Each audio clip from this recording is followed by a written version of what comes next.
Okay, so in this video we're going to look at a basic overview of Xero. So, from logging in to the dashboard overview, adding bills, invoices, all that sort of stuff, reconciling payments. Just a nice brief introduction and overview to Xero for people who don't really know much about bookkeeping and accounts, but have recently acquired some Xero software.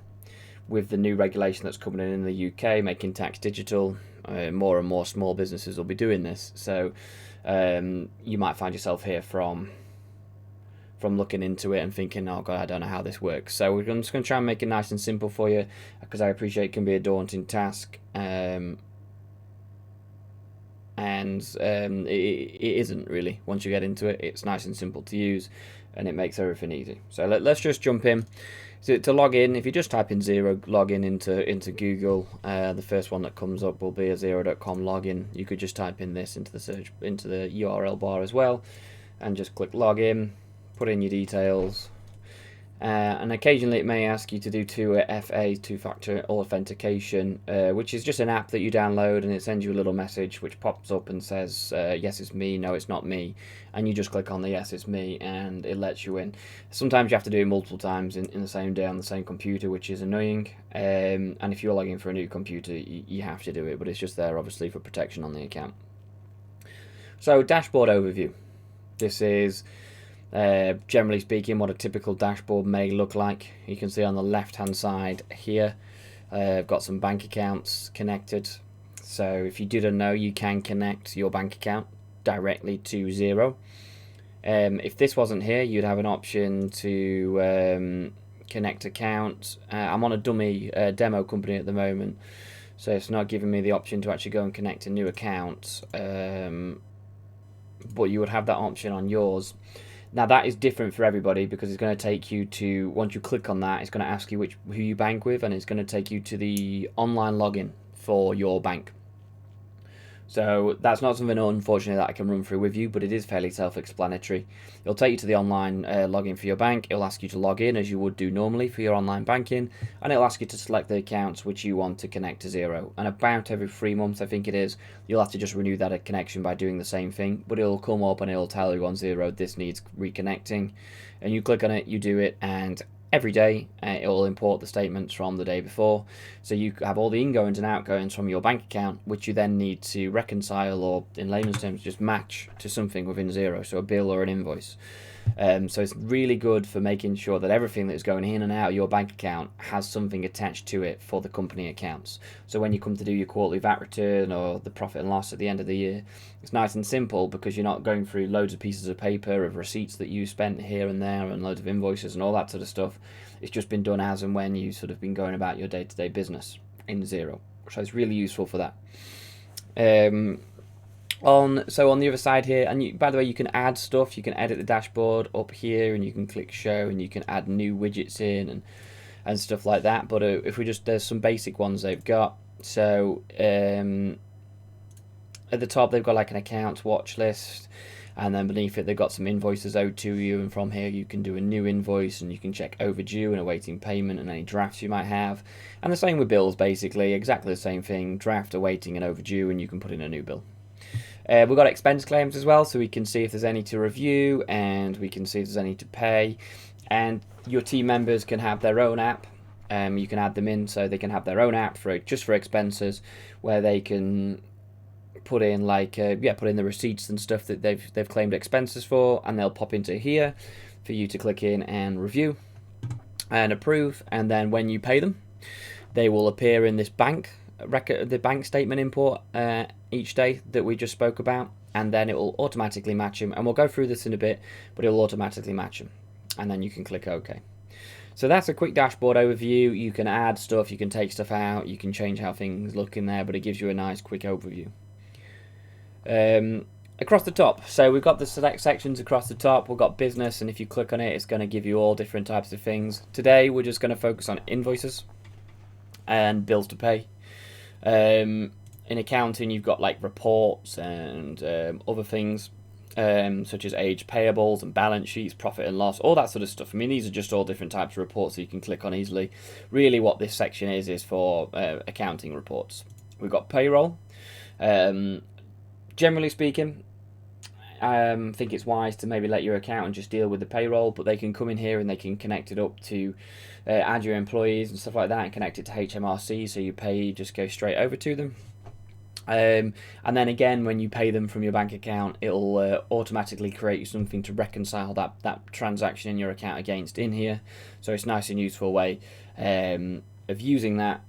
Payroll options is, depending on your account and their fees and if it works for you, it's always a good option to just have them and give them access, which again we'll go through how to add users and different access levels, so they can come in and just sort that for you, but you've got it all recorded in here, so for an easy overview. Then you've got projects, which we won't really go into today, and then all the contacts. So you've got it all contacts and then split up into customers and suppliers. Anybody you send an invoice to will be added as a customer, and anybody you send something to, anybody you add a bill for will be added as a supplier automatically. But you can also add them up here. Okay, so adding users. So if we go into here and then settings, so click the company name at the top and then go to settings. Users is here. Now what you will be able, because I'm on a demo company, it won't show you, but there'll be an add user option here. So you can add that person in here, and through there you can set different sort of permissions, if you like, within the accounts. So if I log into one of my other accounts for a second, it might give me a good example to show you, to make it so you get a bit of a deeper understanding about the different permission levels. Okay, so this is what we're looking at. So you've got invite user, for example, up here, and you can click on this and you put in their name, email, and it'll send them an email to set it up, and then you can choose what you'd like them to have access to. Now we can change this later on. If you click on that, it's going to take you to a page which explains it about it. And just for a general sort of bit of information, Xero has some great support and learning tools on their hub, pretty much how to do anything within Xero, so that is great to use. And you just choose what you want them to have, and then within there you have a few different subcategories. So you got your standard, your limited, and your admin, and it generally gives you a description on that. So if we want to add somebody just for business and accounting, it tells us that business and accounting users are for bills, bank accounts, reports, but we might only want somebody to be able to actually do invoices. We don't want to see the bank accounts, and then we can check, well, do we want them to create drafts, or do we actually want them to be able to approve and send invoices to clients? So you've got quite good control over how you add people in. You've got advisors and stuff like that, so we can do, like, this would be for accountants, so we can do file VAT returns and all these other different things that we can do. And your accountant will ideally tell you exactly what it is that they need, but this is the general one for that. You can just do one, if you're using a payroll company, you could just do a payroll for them, so they don't need access to VAT returns, and it's not your accountant, it is a payroll company, and they could do it in there. And then we've got ones for adding in expenses accounts, so that you can allow somebody to have an expenses account, and then you can do submitter, approver, or admin. So if this is a team member, obviously you just be looking at submitter, and you can send invite, and then they can download the app and they can put all their receipts on there for you to view. And that's a general overview, really. It's quite nice and simple. They make it easy for you. There's just different levels, and it depends who you're adding and what you want them to be able to see. But like I said, when you click on them, it gives you some standards, and it also lets you change the standard ones as well, so you can give people more or less one based on what you need. Right, so let's go back to the demo company so I can just show you. We'll have a look at adding a bill.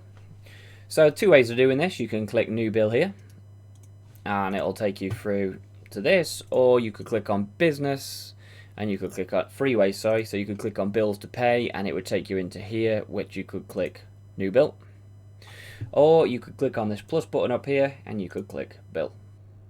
All brings you through to the same bit, so it just depends what's easiest for you and where you're at.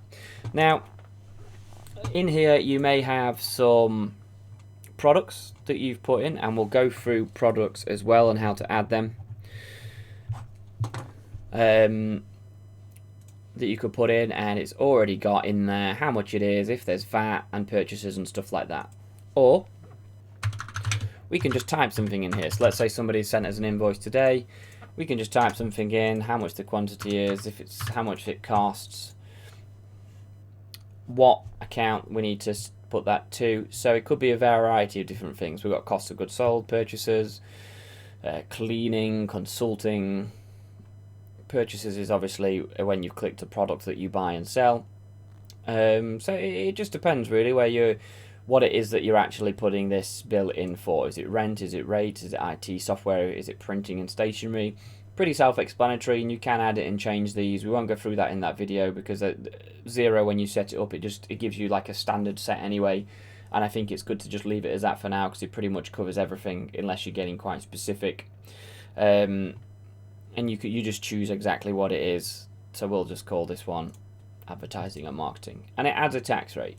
Now the company that you're using might not charge VAT, so you can just come in here and you can put no VAT, you can put reduce VAT, and you can add some specific ones in yourself as well by adding a new tax rate.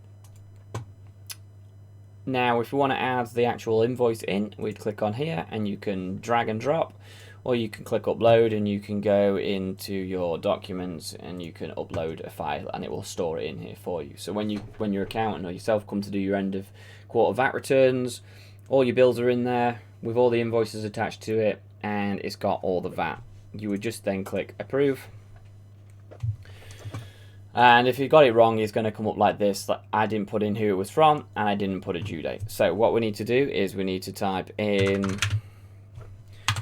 a company name, and if it doesn't come up as a supplier already, you can just click new contact here and that's it, done. Adding them as a new contact, so it's nice and simple, and we can just click a due date. Put a reference in if you want. Generally speaking, I'd put this as the invoice number that was sent. It just makes it easier when we're matching payments later on and we can see exactly what we've sent payments for. And we click approve and it's in, and if you want to add another, we can add another, but that's it. Nice and simple for adding bills, really easy. If we go back to dashboard, we can pretty much do the same thing for adding a sales invoice. So we can add a new sales invoice here, we could add a sales invoice here, we could go through into the invoice section, and we could add a new invoice here. Just as a note, you can add a new repeating invoice here, and we'll go through that as well after we've just done a standard one. So let's just click on new invoice. Same again, if you've got items that you've put down as a product, we can come in here and we can click on one, and it will be scheduled to a account already for you. The other one which you would primarily use for this would be sales, so it depends what it is that you've got that scheduled as and how you split your accounting up. Most people would probably just be sort of sales and stuff like that. So let's just say we've got these golf balls, it's in sales, we've got the VAT on. Again, if you want to change the VAT, you can. And it'll give us an invoice number automatically.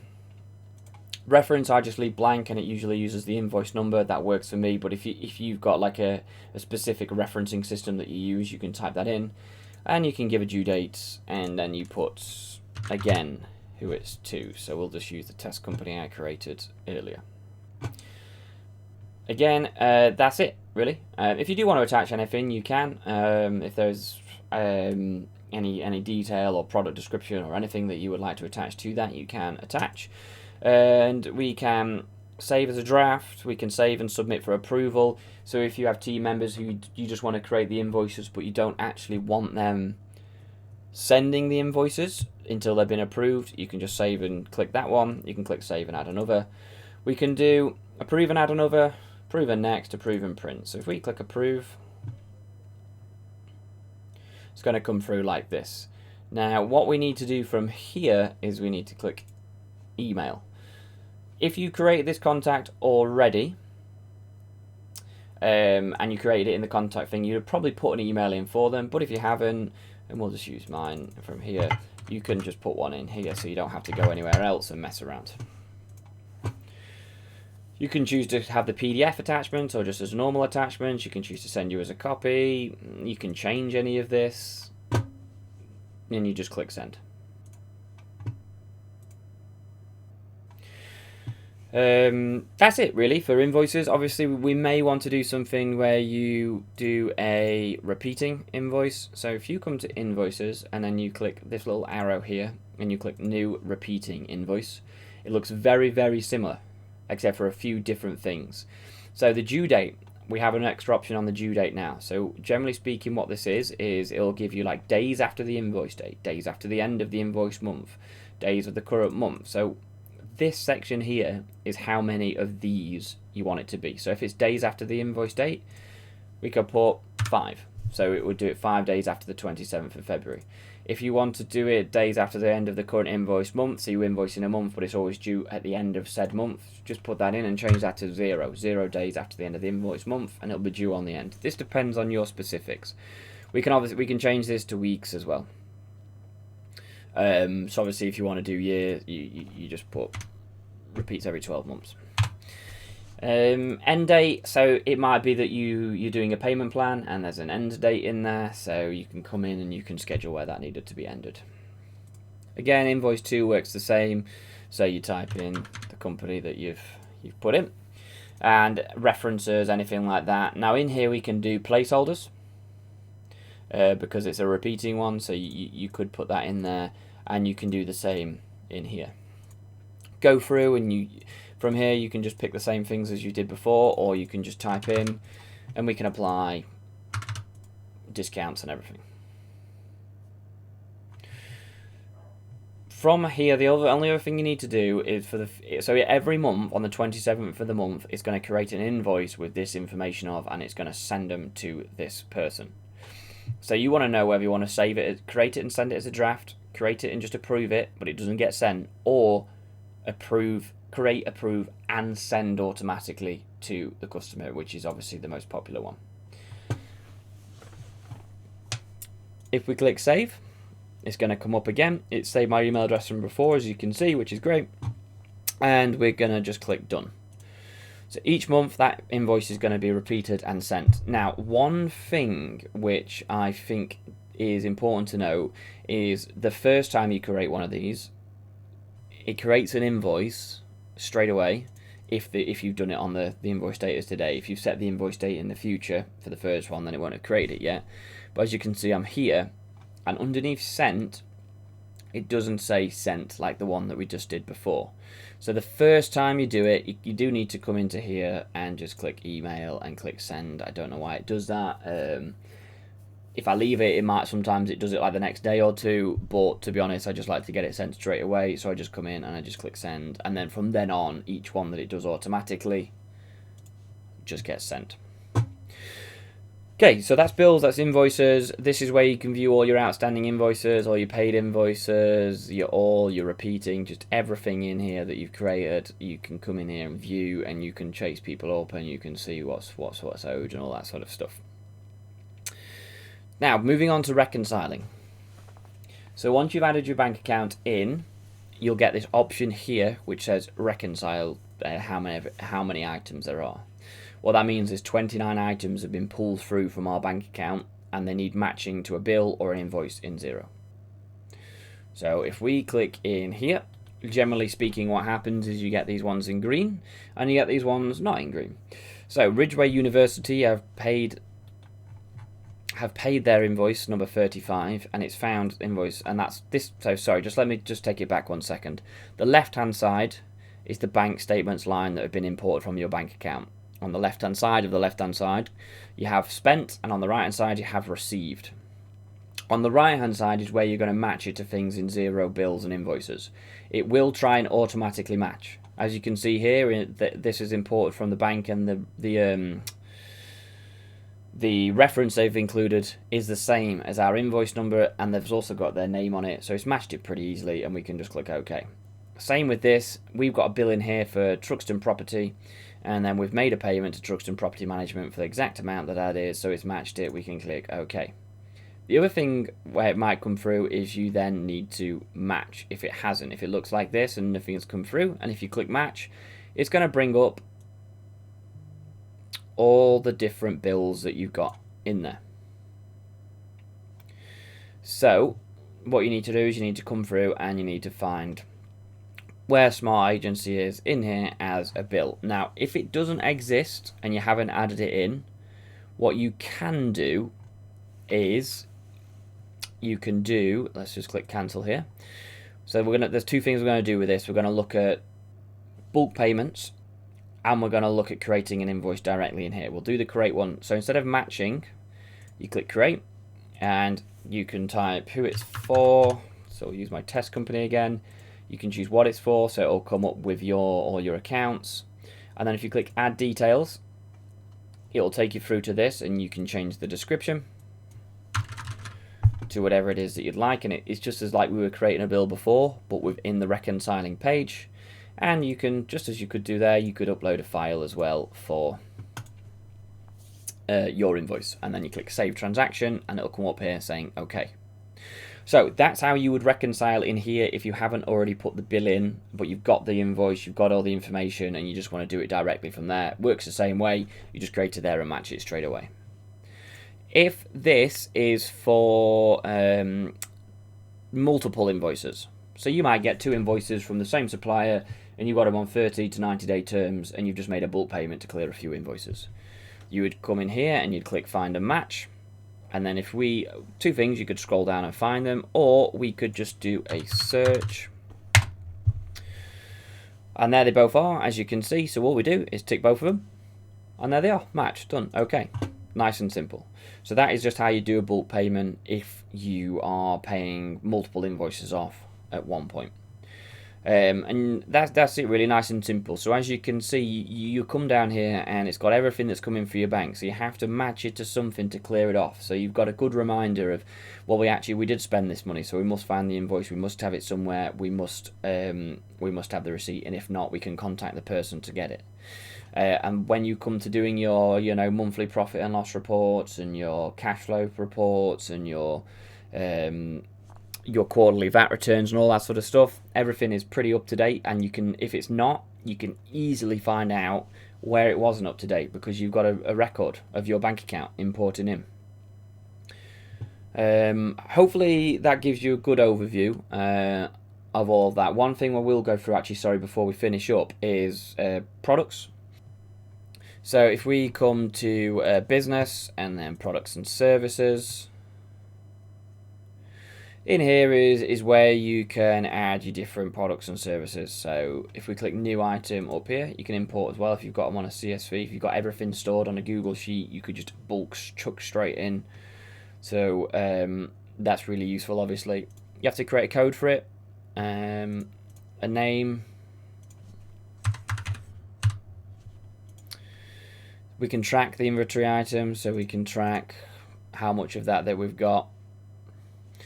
We can tick whether, if we untick that, we can tick whether we actually purchase this item or if we just sell it, because you might just sell an item and not actually purchase that item. That would be mainly applicable to services and other things, but it might be applicable as well to something else that you've got. So you can untick that, or you can tick it. You put what you buy it for. You put the purchase account. Is it a cost of goods sold? Is it a direct expense? Is it what is it? Mainly for this kind of thing where we're talking about products and services, it's either going to be cost of goods sold or it's going to be direct expenses. Usually, choose the VAT rate on it. Give it a description, and then what we sell it for. So let's put a bit of a markup on it. Obviously, when we sell it for 80. Put it in sales account, and generally most things are going to be in sales. It's a sale, that account will be fine. Don't get too hung up on all these different categories. Just put what you think is sort of right and what fits with the description. Sales is fine. Again, if you charge VAT, obviously put your VAT down and click save. That's it, nice and simple. It's in there now, and now if we go to an invoice, we can choose this product and we can have it import directly into our system for us. And that's it, nice and simple. So you got your dashboard. We've done going through the overview, adding a bill, adding a user, adding an invoice, recurring invoices, reconciling, bulk payments, and products. That should give you enough to go at for a bit. And if you do need any more help on any of these things, please just get in touch. Get in contact with me, and we'll see where we can go from there. But I'm not an accountant, so all this stuff is stuff that anybody can use. It's nice and simple, sort of introduction to your bookkeeping. Like I said, I'm not a trained accountant or anything. It's just I've got a bit of experience with Xero, and generally speaking, what I found from working with people is they come onto Xero and they think, wow, I have no idea where to start. I don't know what I'm doing. So hopefully this gave you a nice overview of it to understand that it's actually pretty easy. It's pretty simple. You don't have to be a chartered accountant to understand how to use it. but it's really, really going to help you keep on top of your reports and your systems and all of that. And the good thing is go in, have a go, do some stuff. If you mess it up, you can always remove and undo what you did. There's no problem with having a go and making a mistake. Any questions, please let me know. And as always, if you could subscribe to the channel, that would be great. Really helps me grow the channel and get stuff in front of more people. That would be really, really helpful for me. Thank you.